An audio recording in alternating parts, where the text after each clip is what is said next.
All right, all right, all right. Welcome to this emergency podcast. Um, Obviously, as you can tell, I had to just jump into my closet that I have like a bunch of stuff in right now, just so that I could get ready for this podcast because I had to get on to talk about DeJounte a little bit. And I do want to start it off with... Yeah, it's bullshit. Because, yeah, it sucks, man. It's garbage. It's so garbage that DeJounte is not on our team anymore. I have no words, man. I have no words for this stuff right now. This kind of stuff shakes the NBA world, and it never really affects Spurs Twitter or anything like that. But this definitely this is the trade. This is the trade that's affecting the Spurs world right now. I honestly have no words because it's crazy, man. It's crazy. No DJ, no competitiveness. We're not going to be we're literally not going to have anything right now. So it's just it's a lot. It's a lot to take in with the fact that we just do not have our star point guard. I honestly, I'm at a pretty loss for words right now because I just, like, what are we supposed to do now except for tank, except for be the worst team in the league? I will say, it's I don't know, man. It's crazy. It's a lot. I have no idea what to think about it. So DeJounte was great for us. I wish that we did have I was able to get Juan or Josh. Maybe at some point we'll be able to get their words about this stuff later. But I wish I was able to get one of their two point of views on this stuff, because I know how much Josh was a fan, and more importantly how Juan was a fan.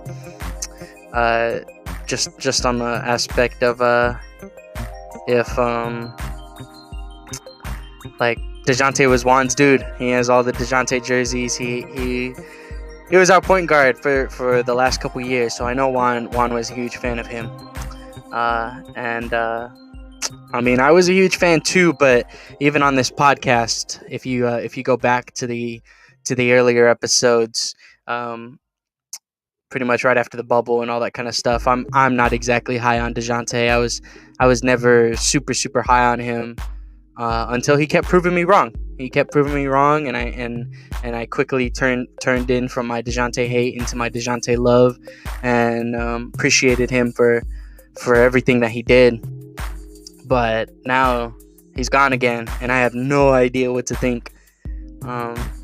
There's just so much stuff that goes into it, man. The trade, for one, I think it's stupid trade, man. It's not a trade that I'm happy about. I do not think that this I do not think our package is that good. Two unprotected first round picks for 2025, 2027. If DeJounte doesn't stay a Hawk through 2027, I'll be surprised. I'll be surprised that DeJounte Murray is not an Atlanta Hawk through 2027. And then the other first round pick was Charlotte's 2023 first round pick, and that's protected. Let me see if I can find this tweet that I saw about its protections, because it's garbage. It's super bad. We have protections from 1 through 16 in 2023. So if it's a 16th pick or higher, it's not our pick that year. So then it goes to next year, and at that point it's 1 through 14. If it's a lottery pick in 2024, it's not our pick again. And in 2025, if it's a lottery pick, it gets conveyed to 2 second-round picks. That's terrible. That is terrible for DeJounte Murray, for our all-star point guard.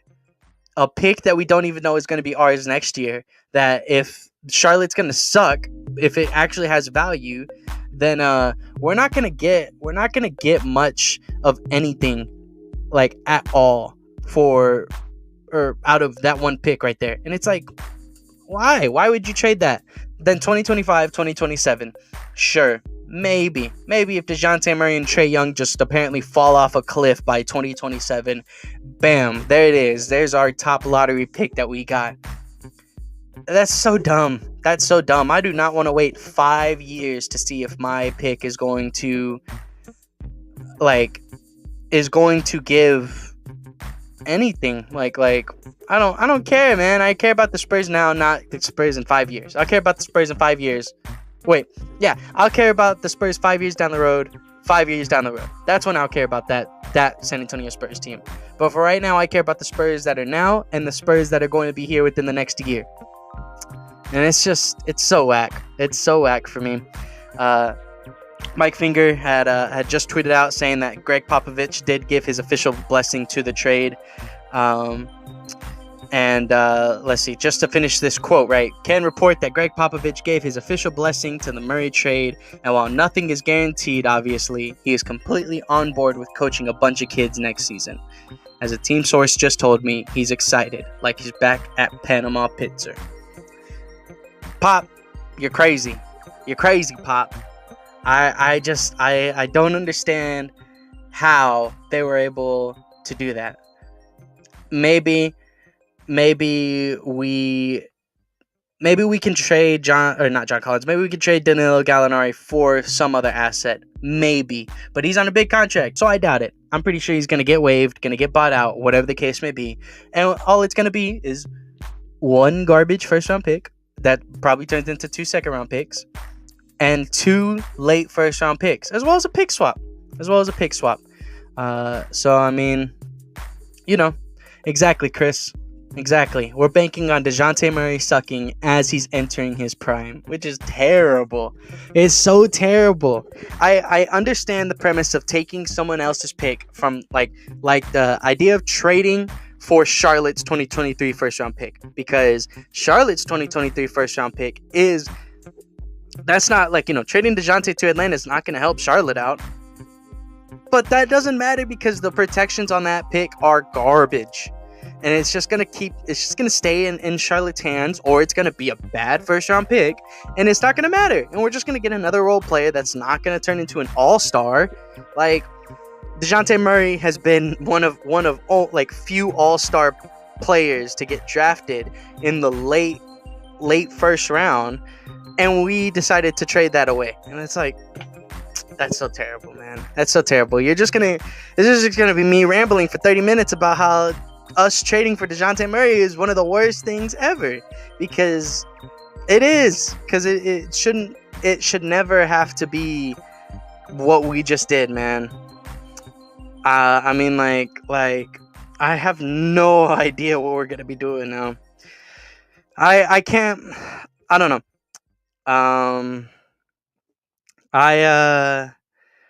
Us tanking to get a high pick for the next year, it's gonna be crazy. Hopefully Keldon Johnson becomes a 30-point per game scorer. Hopefully Devin Vassell is a defensive player of the year. And our Warriors are just going to be, gone. It doesn't matter. In a realistic sense, I think we should be looking to trade Jakob now, trade him for some capital, see what we can get out of him. At the same time, that annoys me because it's like, then, I don't know. What's the point in having Jeremy Sohan as our fit in that sense, when we should have just traded for Jaden Ivey, or when we should have just picked up somebody who we feel like maybe would have been, I don't know. I do think Jeremy will be fine, but it's just a thing for me. I'm not too happy about that. Looking a little bit forward ahead, who's our point guard of the future, or who's our point guard for this season? Is it Trey Jones? Is Trey Jones going to be our starting point guard? I'm not too mad at that, but I know plenty of people who are going to be mad at that. And I'm not telling you that I'm exactly happy. Obviously, I'm not going to tell you that that's like the best thing ever. But I mean, if Trey Jones is your starting point guard and you're banking on him becoming a good point guard, man. That's all I can really say about that. That's not going to be too impressive. I guess that does mean that Malachi and Blake should be getting minutes. I don't care what you tell me. If Malachi and Blake are playing in the G League, that's garbage. That's garbage. If we bring Lonnie Walker back, then I could see one of the two. I could see one of the two playing in the G League, but both of those guys should be getting backup guard minutes immediately. Immediately. We should be looking to trade Josh Richardson tomorrow. We should be looking to trade Doug McDermott tomorrow. We should be having our starting lineup be guys that are 23 and younger on this team, because there's no reason to have Josh Richardson on this team. There's no reason to have Doug McDermott on this team. There's no reason to have Jakob Poeltl on this team. None of those guys are going to fit that timeline of everybody else on this team. So, I mean, yeah, it's pretty crazy. It's pretty crazy. I'm seeing that Patty Mills declined his player option with the Nets. If nobody ever wants to sign Patty Mills, I'll take him on a minimum for his very last year, because that's our guy, and we should retire his jersey. That's about it. Yeah, I mean, I'll continue to talk a little bit more on the Spurs future, just because, like, everybody's going to be talking about why that trade is so garbage, and I agree with why that trade is so garbage. But on the future of San Antonio, you're looking for the development of Devin Vassell. You're looking for the development of Keldon Johnson. You're looking for the development of Jeremy Sochan. So don't mess the so anything. I don't know how to say his last name, but I'm gonna call him Sochan. That's how I'm gonna say it, just in case. In the future, I will make sure that however I need to say it, I will say it, right? But Jimmy Sochan is going to be how I say it for the rest of this little podcast, right? So, you're banking on those three guys' development over this next year, as well as seeing what Malachi and Blake Wesley are going to do for you, seeing if Trey Jones can make another step. And I mean, yeah, I'm very much hoping that we trade Jakob Poeltl, Doug McDermott, and Josh Richardson for a little bit more youth. Just to see what we can get, or even if we're just trading them for first-round picks, because that's what we got to do now. We're in full tank, full rebuild. You traded your best player, the only guy that was supposed to, thank you, Mark Stein. I'll go ahead and quote this tweet real quick. Sorry, I don't mean to get paused by the tweets, but Mark Stein tweeted out saying, "It's the Spurs' 50th anniversary season in San Antonio, and they're making quite a fuss commemorating it. Also, don't think he's too worried about the losing season after 5 rings and clinching the all-time record for regular season wins." So, I mean, they was talking about Pop right there, just saying, like, why Pop shouldn't be too crazy worried about his, like, I guess his legacy or whatever, which is fine. My brother Juan just texted me a good point. Primo could be our point guard. I've never seen Josh Primo as our point guard. That's never been my headspace, is that Josh Primo is our starting point guard. I know Juan, Chris, and Josh all talk about him being a point guard, and I do agree that he has point guard qualities, but I've never seen him as a point guard. I've only seen Josh Primo as a 2 guard that can play that has playmaking qualities. And so I wouldn't mind him being our starting point guard, especially over Trey Jones or Blake Wesley or Malachi. I wouldn't mind that at all. But I'm just saying that is a thing that it doesn't come to my mind at first glance, because to me he's a 2 guard who has playmaking qualities, but isn't a true point guard that will start sets. And so I wouldn't mind if Josh Primo is our starting point guard for the year either. Like I could see that as a possibility. But for me personally, it's less likely than it would be to see Trey Jones start, or if we sign someone in free agency to be our starting point guard, which, my goodness, would that blow up if I think everybody in Spurs Twitter would blow up if we ended up signing some Ricky Rubio, TJ McConnell, any type of veteran point guard to be a starting point guard for us this next year. It'd be crazy. I guess that he was the only person that I didn't mention in that growth and development of how I was saying you're banking on Devin Vassell, Keldon Johnson, Jeremy Sochan. You're also banking on Josh Primo to make that next step. You're banking on all these guys to move forward and to just not care about winning and not worry about having having a winning season and just worrying about becoming a better basketball player, because that's exactly how this season is going to go. So it's crazy. It is crazy that we are going into the season without DeJounte Murray. I honestly didn't think that was ever going to happen. I never thought that we were not going to have DeJounte Murray on this team. I thought he was going to be a Spur forever. I thought he was going to be the leader of this team, and that we weren't going to ever go away from him. But look at where we are now. And I say this after the fact of me doubting him, after the fact of me being a doubter. Because yeah, I was a doubter.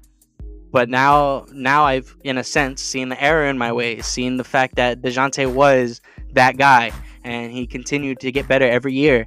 And honestly, now that he's back on a winning basketball team, I hope he averages a triple-double. I hope he shows San Antonio why we should not have traded that guy in the first place. Trading him for 3-4 first-round picks. A pick swap is garbage. If we're a rebuilding team, why would we ever trade for a pick swap? You're a rebuilding team. You're a team that knows that you're not going to be good for the next 3 to 4 years, and you're getting a pick swap. What's the point in doing that? What's the point in trading for a pick swap? You're not gonna be better than the Hawks. Like, unless DeJounte Murray is not a Hawk within the next 2 years, you're what? You're hoping that their 7th pick in the draft is gonna be better than our 8th pick? Come on now, man. Come on. I'm a San Antonio fan through and throughout. I'm going to stay a Spurs fan. You'll never see me dip from being a Spurs fan, a diehard Spurs fan. I understand that I do have jerseys of other players, and I understand that I do like seeing other players and other teams succeed, but I am always betting on and wanting San Antonio to win first. That has always been the process. So if we're not making winning moves, I'm not a happy basketball fan. I don't care what Miami does. I don't care what D'Angelo Russell does, and all these other teams that I quote unquote like. If San Antonio is not making winning basketball moves, then I don't really I'm not that big of a fan. I don't think it was time to hit the reset button. I thank you for the comment, Houston Oilers. Sorry, thank you for the comment. Saying that it was time to hit the reset button. I don't think I feel like we were already in the process of that reset button, that we had already put ourselves in a position for a full rebuild. I don't think trading DeJounte necessarily puts us in a better rebuilding situation. We were already in a solid situation in terms of our rebuild, because we had some type of asset development and we had a all-star point guard to build around. Granted, I guess this is the difference between a San Antonio fan and seeing a different, I guess somebody who just isn't a fan of San Antonio, is that they don't see us as a right situation, the situation to be to rebuild and to get us set up, So I guess I can understand it, if some people just look at DeJounte Murray and look at this team and say that this team could not win, I understand it, But for me, as a Spurs fan, as somebody who was watching this team all year, I felt like our guys were in a good position to develop, and just progress, to become better, and to be able to succeed and eventually get into some type of contention, I'm going to assume that our commenter, Houston Oilers, is a Houston Rockets fan, right? So just to bring up Houston, right? Y'all have Jalen Green and y'all have Jabari Smith. Y'all have a good, solid 2 people, but there's whenever I look at that roster, other than those 2 people and Kevin Porter Jr., I don't see that team I don't look at that team's roster often and watch Houston often enough to say that this is a team that I know whether or not is in a good rebuilding position or is in a bad rebuilding position, because I don't pay attention to Houston too much. And so then that's like a thing where just because I know they have a top 3 pick in the draft, or 2 top 3 picks in the draft, you can kind of base your assumptions off of that. But okay, cool. See, our good old buddy. Sorry, give me 1 second. our good old buddy Houston Oilers is a born Spurs fan, so that's pretty good. That's pretty nice to see, and so that's pretty good, man. That's pretty good seeing a Houston Texans fan, or I guess Oilers fan, either way, right? Seeing a Houston football fan, right? Being a Spurs fan is also pretty cool too. But still talking about Houston, right? Just to kind of compare Houston and San Antonio's process, right?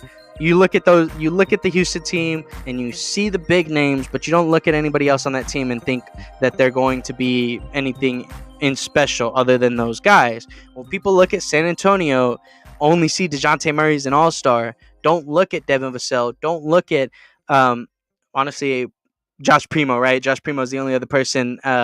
People are starting to see. Oh no, man! We're Cowboys fans out here, so I'm a sad Cowboys fan as an Amari Cooper, as I liked Amari Cooper and we traded him away. But I can understand the hate for the Cowboys sometimes a little bit. Either way, back to my NBA talk. Jalen Green, Jabari Smith are your big names, but you don't see anybody else on that team and think anything of it. You look at us, you see DeJounte Murray and Keldon Johnson, and you don't think anything of it, anybody else on the team. But we do have talent, and we do have youth and people that can become good talent that other people just don't see. And so I do think that we were in a solid situation to build, even with DeJounte. I don't think there was a need to hit a reset button just to wrap that whole thing back up. And I mean, we'll see what San Antonio does, but I don't see us. I guess the big thing is that San Antonio looked at the West and thought that we were not going to be better than the Trailblazers, thought that we weren't going to be better than the Kings, thought that we weren't going to be better than the Lakers. I'm trying to think of all the other teams that were at the bottom of the West. We're going to be competing for 15 with OKC and Houston. I'll be right back. Give me 1 second.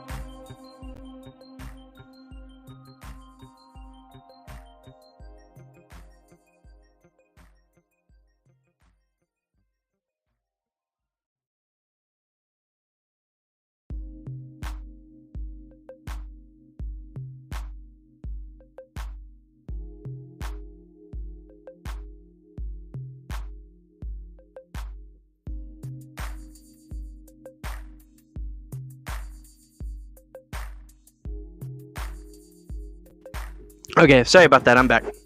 Let's see. What else did Houston have to say, right? Spurs have a good foundation to build off of now with trades and upcoming draft. We can fix our big man problems. Well, honestly, at this point, it's not even get big man. It's get best available talent, because there's no reason to be building with fit anymore. And that's what I was kind of saying a little while ago with the Jeremy Sohan pick, is that we quote-unquote could have gotten a guard if we knew we were going to trade DeJounte, but instead we picked a forward because that was positional fit. Because the positional fit was that we had our point guard, we had our shooting guard, we had our small forward, we had our center, but we did not have that power forward. We did not have that big four. Let's see. But DeJounte didn't fit the timeline. When Primo hits his prime and takes over as a superstar, DeJounte will be out of his prime and will be wanting too much money. I don't believe that. I don't believe that at all. DeJounte is only 25 years old. DeJounte will be 26 this next year. That is all. He will be 26 years old. Josh Primo is going to be 19 going to 20. I don't think that our youngest guys, I'm not telling you that Josh Primo is going to be a superstar, but I'll say that I don't think our youngest guys, being Josh Primo, Jeremy Sohan, Malachi, Blake, right? I don't think them entering their prime is going to be too far out of DeJounte's window. DeJounte, if our guys are starting to look good by year 4, DeJounte will still be 28, 29 years old. That's good. That's fine. That's perfectly fine. And I do think that's where we could have headed into our direction. And then imagine if we would have signed DeAndre Ayton to speed up the rebuild process, to make our guys look good. Then maybe we're trading one of those young 22-year-old guys for somebody better and buying and making a push. You know, that you never know with that kind of stuff. And I do think having those assets could have done us better.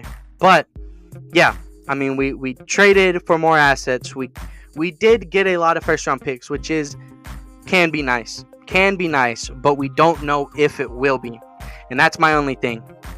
And you know, I don't think it will be out of DeJounte's window. I think that in 2 years' time we would have given DeJounte his max deal. We would have given him a good amount of money, but by the time that 4th year window would have come by, hopefully, right, assuming that the stats and the numbers are right, the cap increases and DeJounte's contract doesn't look like it's a bad contract or it's a big contract. It looks like it's an affordable contract that we can still work with in order to build around him, in order to have everybody else still get paid and make everybody on this team, you know, right, you know, looking good, looking right. But you know, I don't disagree with that take as much as other people would in saying that DeJounte was just a little too old, as much as other people would disagree with that. But at the same time, I do think they could have made it work.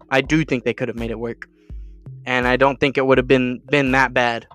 I'll say this, if Chris Paul at 30-something years old can contribute with 20-something-year-old Devin Booker and 20-something-year-old DeAndre Ayton, DeJounte Murray at any age could do the same thing.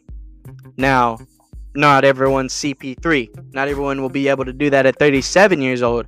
But if DeJounte at 31, 32 years old is still figuring out how to compete with everybody else on that team, we would have been fine. And that's looking way out of the window. Or way down the line. And I don't like to look way down the line. I like to look at now. Yeah, Brian Wright was shoring up our future for the next 10 years. Kawhi did ruin our future. And I mean, I don't know. That's the only thing with me is if we kind of knew where we were going with this stuff, we should have traded LaMarcus and DeMarcus. And dang, I couldn't say that right. I knew I was gonna get their names all mixed up. But yeah, we should have. All right, exactly right. As a small franchise, we have to look way down the line. So why did we not trade LaMarcus Aldridge and DeMar DeRozan before those contracts were up? Why did we keep those guys to try to compete for 2 years?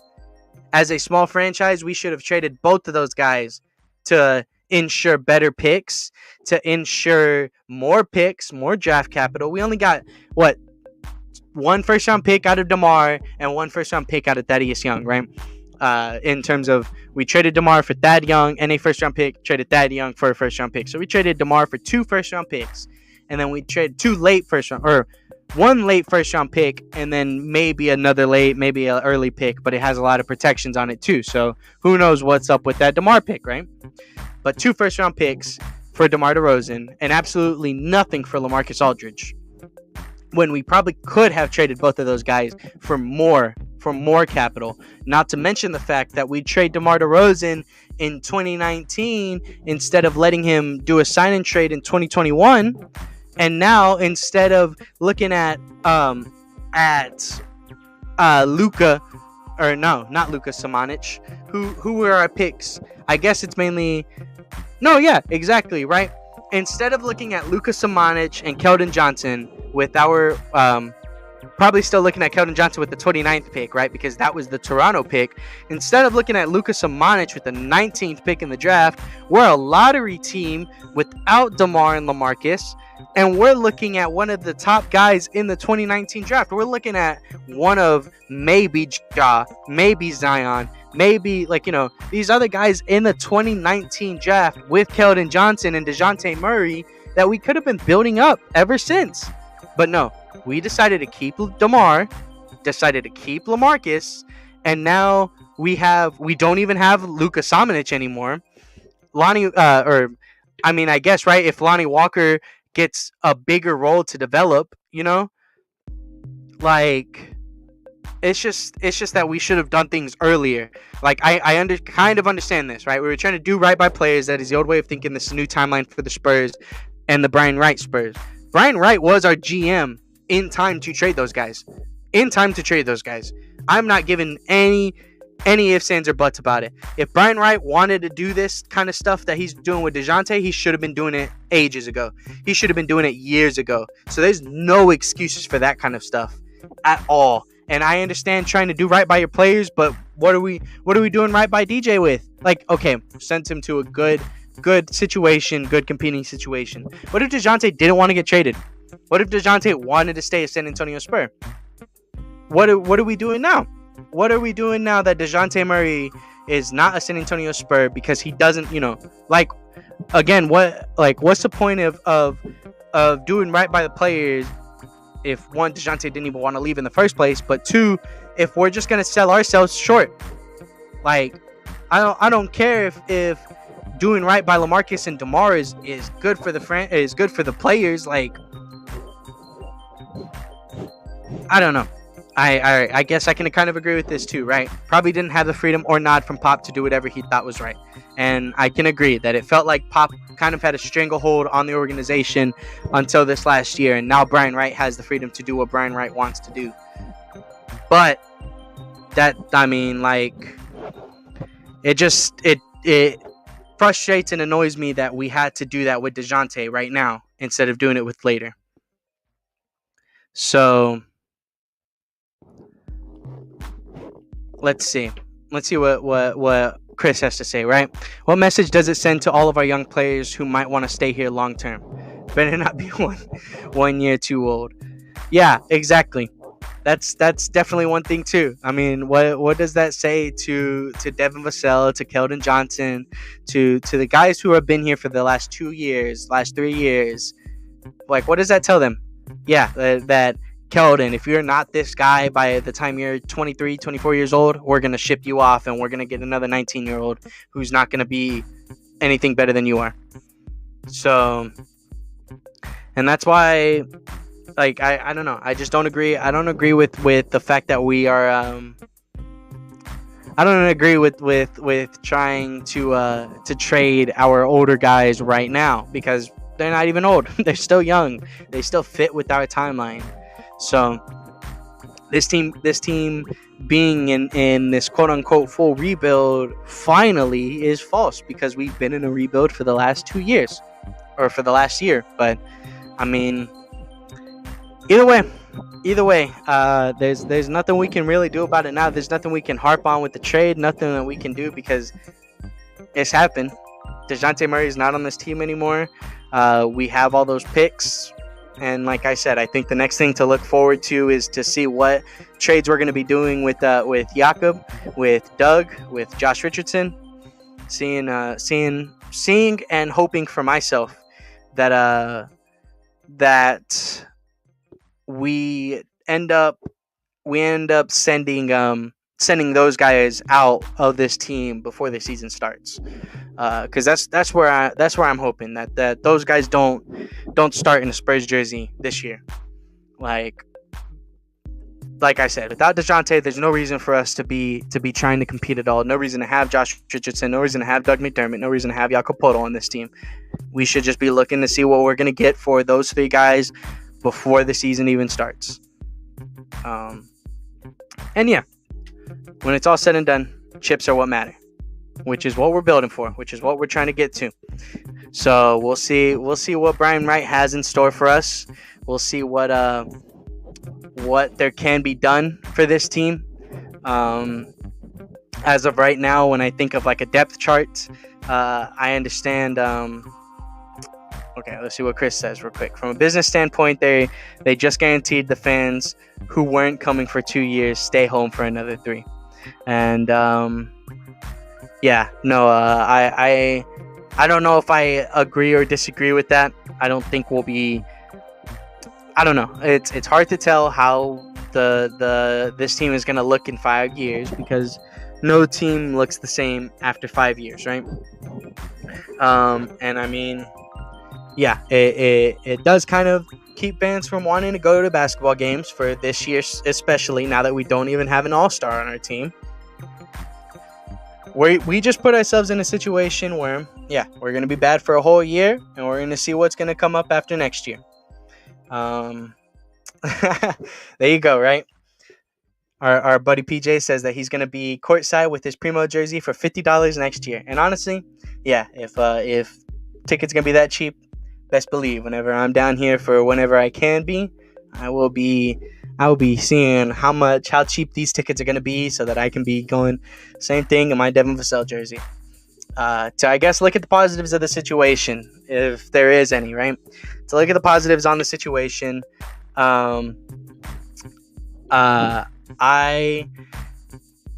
excited to see what Devin Vassell is going to do. I'm very excited to see what Devin Vassell is going to do as the quote-unquote second best guy on this team now, right behind Keldon Johnson.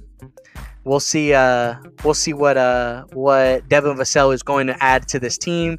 Maybe I'm seeing a 20-point per game Devin Vassell year just because there's absolutely no touch. All those touches that DJ had is just gonna go straight to Devin and straight to KJ.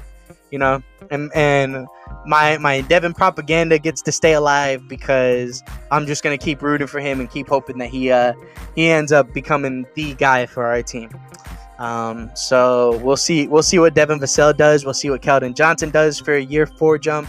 Hopefully, honestly, I hope that we do extend Keldon Johnson before the year starts, because if Keldon Johnson ends up having a better year than last year while we're still doing this, what are we going to do with Keldon Johnson? So I do hope that we end up having something along the lines of that, right? Devin Vassell taking a huge leap. That's my guy. Hashtag Devin Vassell fan club, So that's I'm hoping that Devin ends up being that guy for our team.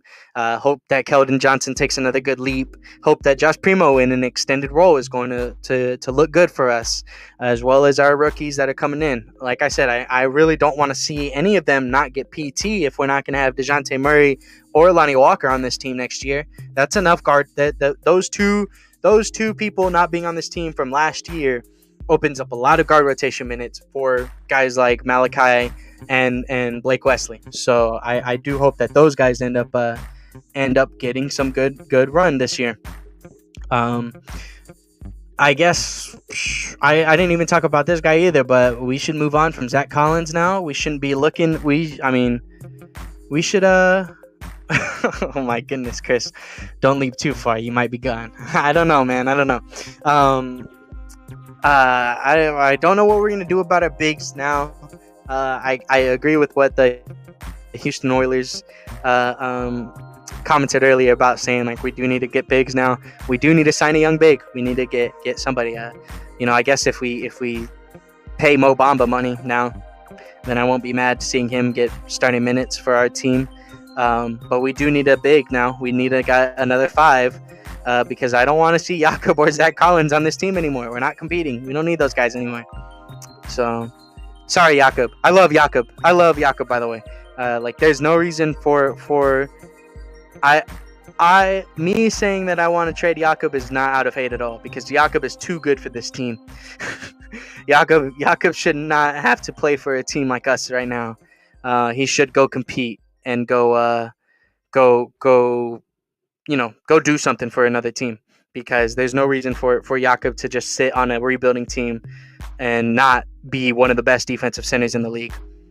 I do think that it's unfair for him, trying to do right by the players, right? So it's unfair for Jakob to stay on this team when we're going to be this bad. And I guess if we're sticking with Zach Collins through the year, then yeah, I wouldn't. I guess I can't get mad. I mean, he's just gonna be a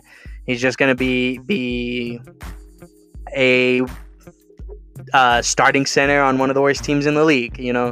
I can't really think about who usually takes those positions, but I'm sure if you've watched the NBA long enough, you know exactly what I'm talking about when I say those kind of big men that are like just kind of on this team just to be on a team and get their pay. So I think that's exactly how Zach Collins is going to be for us. and I don't see any development coming from our number 5 position. But I mean, who knows? Maybe we can get okay. Just throw it out there, just because I don't ever, I'm just trying to think about it on the spot. Let's just say we trade or not trade, but let's just say we sign that Jalen Smith kid from Indiana. He was in Phoenix, but now he was in Indiana. What if we just sign him? I wouldn't be mad at that. There you go. There's a young lottery pick that we're just throwing some money at because we're not going to use it, and we'll just have somebody to run at the 5. You know what I mean? Somebody young to play with the other young guys.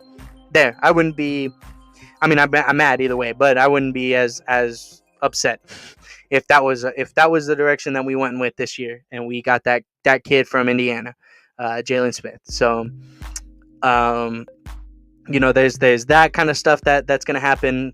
We'll see what's going to happen in free agency. Free agency is going to start within the next couple days. So, let's see what the other hero and a half court Josh Moreno says. If we're rebuilding, you match Lonnie and move him at the deadline. If he can play like he did in the second half of the year, we can get good value.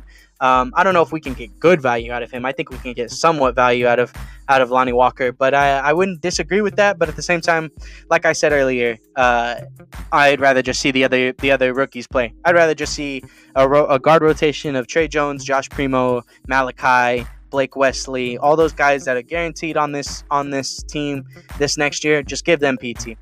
Sorry, I mean, we could give Lonnie minutes, but I don't see it happening. I see the other guys taking more precedent over Lonnie Walker than anybody. I mean, he can have more precedent than Trey Jones, but Lonnie Walker's not a point guard, and our team likes to run a point guard. That's at least been the pattern. Is that we like to run a point guard. And that's why I was saying that I don't know who our starting point guard is going to be next year, because it could be anybody. It could be anybody. A lot of people like to say that Josh Primo, yeah. If DeJounte Murray is gone, nobody's guaranteed a spot on this team except for the rookies and the young guys, a.k.a. Malachi, Blake, Josh Primo. Trey Jones is the only person that I can see not being as guaranteed, but I can still see us keep Trey Jones on our team over this next year. He's still 22 years old. He's still young enough, and whether or not you believe his talent or whatever is there's a chance that we keep Trey Jones on this team, and he's still that guy for us. But at the same time, if Trey Jones is also not on this team by this point, yeah, I wouldn't be surprised. I wouldn't be surprised if Trey Jones isn't on this team. I don't think Lonnie Walker is going to be on this team this season. Yeah, I mean, there's just those little things like that. Like I said earlier, moving off of Josh Richardson, Doug McDermott, Jakob Poeltl. It's things like that that just need to be happening within this next month, and see what our free agency is going to be looking like. Give some money towards some young guys and let them play some prominent roles, I guess. Off the bench, obviously, not taking away any of that kind of stuff. And just because Brian Wright threw the way that we think the management of the players go, does not mean Pop isn't our coach. Pop is still the coach of this basketball team. Pop is still the guy that leads what this stuff happens. So, or how the players play, I guess, right? So Pop is still gonna he's not gonna. What is Pop gonna change? I don't think Pop's gonna change the way that he coaches. He's gonna make us run a team style offense and heavy defense. That's the way that Pop's always done. But he runs a offense that has a point guard start the sets, and we usually run DeJounte Murray and Trey Jones as the starting guard, or Derek White whenever he was here. So I still see us trying to at least keep some of that to where Pop is still okay with running how he's going, how his offense likes to run. That's what I'm saying.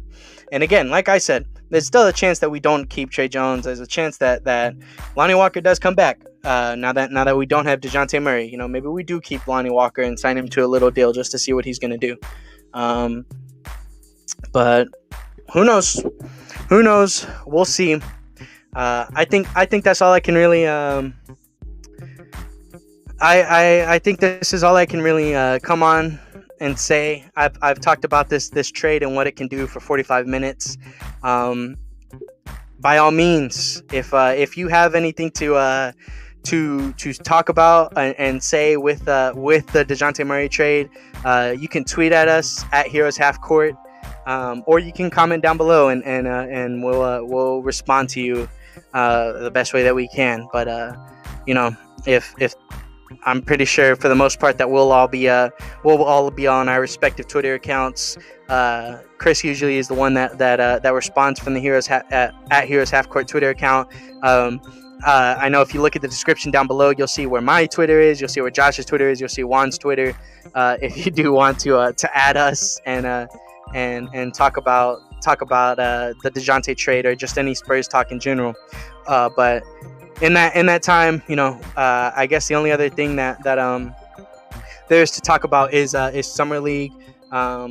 I know me and my brother Juan had wanted to get on to talk about it before the Summer League starts. So we'll see if that still happens. And we'll be talking about the young guys and from the draft and all that kind of stuff here in the future. But with that being said, guys, I hope that you do have a wonderful rest of your day. Don't let the DeJounte stuff kick you too far down. But I'd understand being sad about it because I am too. With that being said, guys, I hope everybody has a wonderful day. And I am out.